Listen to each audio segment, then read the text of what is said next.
So now let's have a look at some more examples. So let's have a look at this question.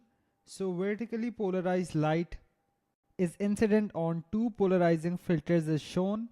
Find the intensity of light out of the second filter in terms of I naught.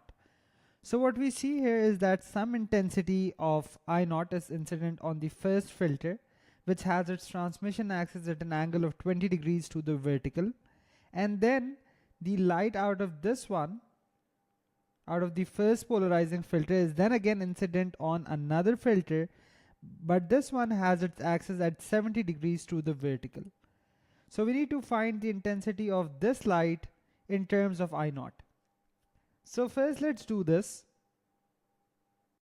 That if we want to find this intensity out of the first polarizing filter, let's call this one I1.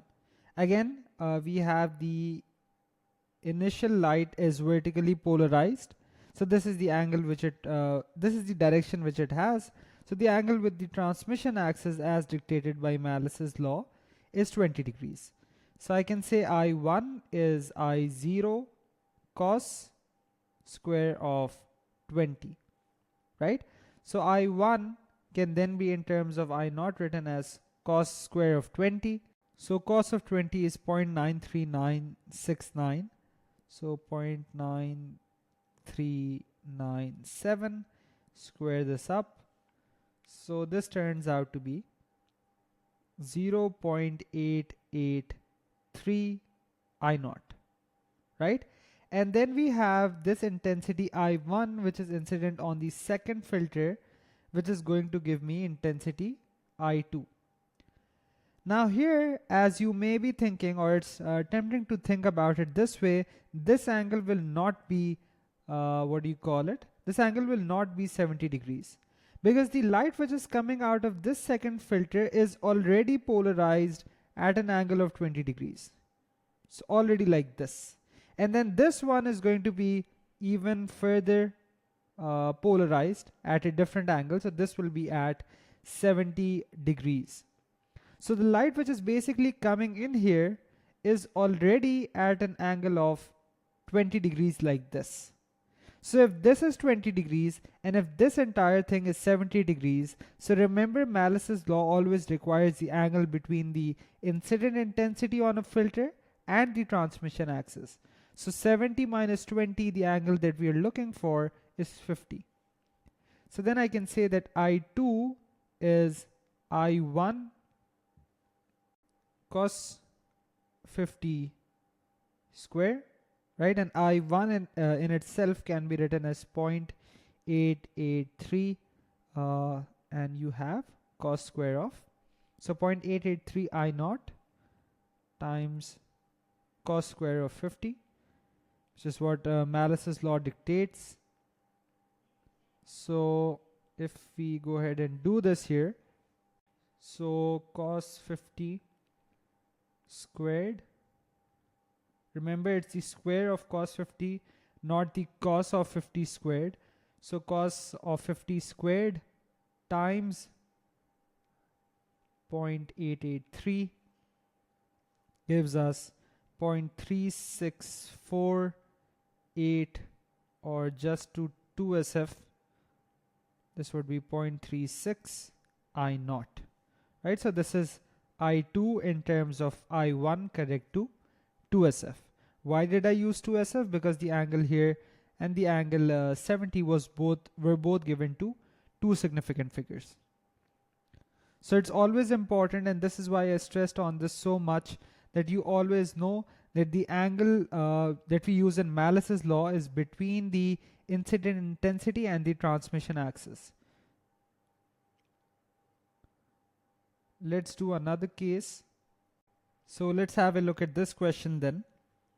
So light which is now neither vertical or neither horizontally polarized, but instead it's polarized at an angle of 30 degrees to the vertical, is incident on a series of filters as shown.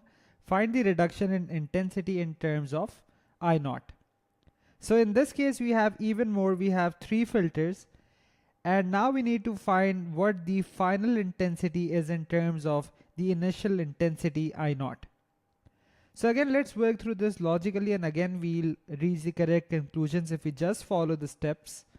So let's say the intensity out of the first filter is I1. Remember that the first incident intensity is also at an angle, and this angle is 30 degrees like this. So if this angle is 30 degrees, and if this angle entirely is 60 degrees, so the angle between the incident intensity and the transmission axis is 30 degrees. So when I need to do I1 first, I'll take the angle accordingly. So I1 would be I0 cos square of 30, right? So when I do this, I1, so cos 30 is root 3 upon 2, and the square of that is 3 by 4. So this is 3/4 of I0. Now for the next filter, let's say the intensity coming out of this one is I2. Remember that I1 is the intensity which came out at an angle of 60 degrees to the vertical. So this is the intensity like this. This angle is 60 degrees. This is 10. So the angle between them is now 70 degrees. Also, some of you may ask this question, do we take this to be 70 or negative 70? And the answer to that is we really don't care. Because cos of 70 and cos of negative 70, if you do this on your calculator as well, you'll find that those are the same values. So I2 is basically I1 cos square of 70, and I1 in itself is 3/4 of I0 or 0.75 I0, right? So cos square of 70 is also there. So when we find I2, so cos square of 70 times 0.75, so this turns out to be 0.08773 I0, right? Let's do the last one. So now the intensity which is coming in is at an angle of 10 degrees like this. So the incoming intensity was like this. This angle is 10 degrees. This angle is 20 degrees. So the angle between both of these is now 30 degrees. So the intensity out of this, let's call this I3. So I3 is going to be I2 cos square of 30, right? And I2 in itself is 0.08773 I0, and cos 30 squared, we did this before as well. So cos square of 30 is 3/4. So I3 in terms of I0.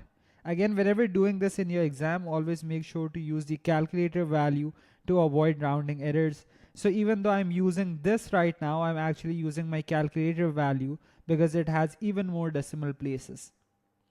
So just multiply whatever value you have in your calculator by 3/4.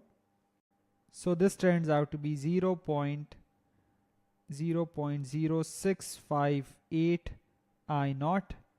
I think the question was, yes, it was asking the reduction in intensity in terms of I0. So if we find the reduction in intensity, that would be the difference between I3 and I0, right? So that would be the reduction. So you can see that the intensity has become a very small fraction or a very small percentage of its initial value. So if the initial intensity was I0, so I3 is 0.0658 I0 minus I0. So this is basically a decrease in intensity, which is negative 0.934 I0, right? Or basically I can understand it this way, that the intensity has fallen by 93.4%, right? The intensity can never actually rise when passing through a polarizer. At best, it can remain the same at some special angles that we saw in the previous video, but at other angles, it's always going to fall. Also, you can see that here it was 3 by 4, here it was 3 by 4 as well, corresponding to angles of 30 degrees. So the major drop in intensity came out according to that cos 70 and the square of that, which is actually 0.117 if you do that. So the major reduction came about in the second filter. So those were some examples related to polarization.